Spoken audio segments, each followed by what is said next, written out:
আর মোবাইলে যদি 50,000 ওয়াজও থাকে, আমার জীবনে যদি কোনো পরিবর্তন না থাকে, তো এই মোবাইলের ওয়াজ দিয়ে কি হবে?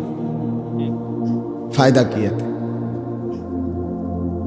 বাংলাদেশের সমস্ত বক্তার সাথে আমার একটা ছবি আছে, এতে করে হাসরের ময়দানে তো আমার কোনো বিচার হবে না, ঠিক না?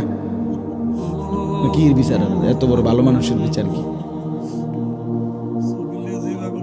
হ্যাঁ বলেন, মানে এটা আপনাদের বিবেকে কি বলে ভাই?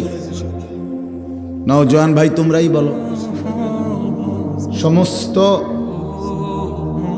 হুজুরদের সাথে আমার একটা ছবি আছে, তো এতে করে আমার ফায়দা কি? আমার কোনো বিচার আচার, আমার হিসাবপত্র হবে না।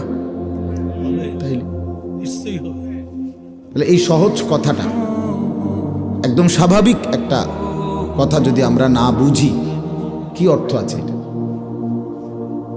কি অর্থ আছে?